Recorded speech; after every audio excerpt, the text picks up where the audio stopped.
Bonjour Jean-Paul Bedbès. Bonjour. Les États-Unis se moquent-ils de l'inflation? On peut se poser la question. Oui, on peut se poser la question quand on voit les chiffres actuels. On a 5% d'inflation aux États-Unis, 3,8% sur un an, quand on enlève la nourriture et l'énergie, et on a en même temps un taux d'intérêt à 10 ans pour les bons du Trésor américains qui est à 1,4%. Et donc on peut se dire, mais vous regardez la télévision, vous lisez la presse, vous regardez les nouvelles, ou vous pensez à autre chose. Et donc on a effectivement une interrogation particulière, c'est que l'inflation monte pas mal et que les taux d'intérêt baissent. 0,25 à 2 ans. 0,25 à 2 ans, c'est presque pire.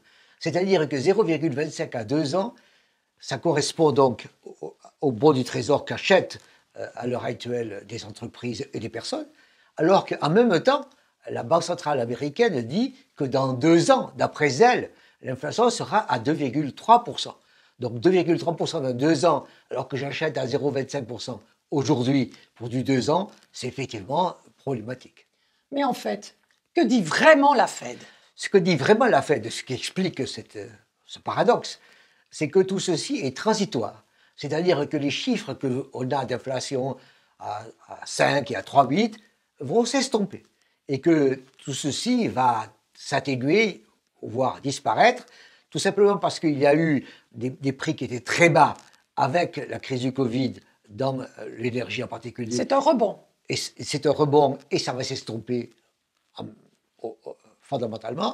De la même manière pour les bois de charpente, et de la même manière aussi pour les prix des voitures de deuxième main. Autrement dit, nous vivons un rebond et ce rebond est transitoire. Ne vous inquiétez pas, dit la Fed, après nous arriverons vers 2%. Il y a quand même une tension sur les salaires de base des services. Il y a effectivement cela et on a le sentiment que c'est au fond ce que veut, ce qu'attend la Fed.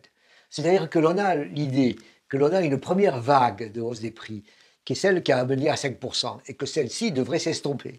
Et que la Fed attend une deuxième vague, qui est celle des salaires, qui régulièrement augmenterait l'inflation, mais régulièrement.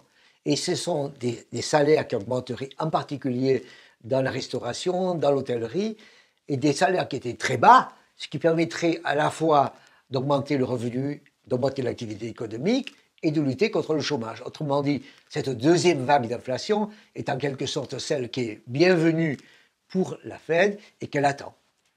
Et si ce n'était pas transitoire? Et si ça ne marche pas, effectivement, la Banque centrale américaine a un outil que j'appelle, si vous permettez, un rétro-bazooka.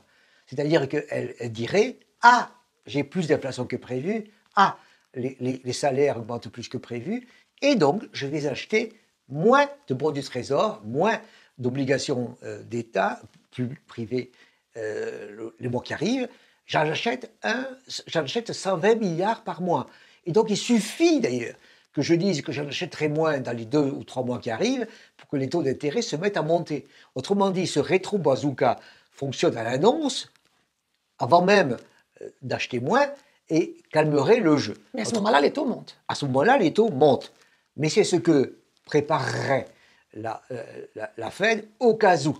Autrement dit, la Fed a un élément de fond du style « ma stratégie de deuxième vague des prix va fonctionner, et si ça ne marche pas, eh ben, je suis prête et j'agirai, et ça sera très rapide. » Et en zone euro, cela nous arrange ou pas? Ça nous arrange si ça marche. Ça nous arrange si la Banque centrale européenne voit que la Banque centrale américaine réussit. C'est-à-dire que si elle arrive aux États-Unis à avoir plus de croissance sans inflation.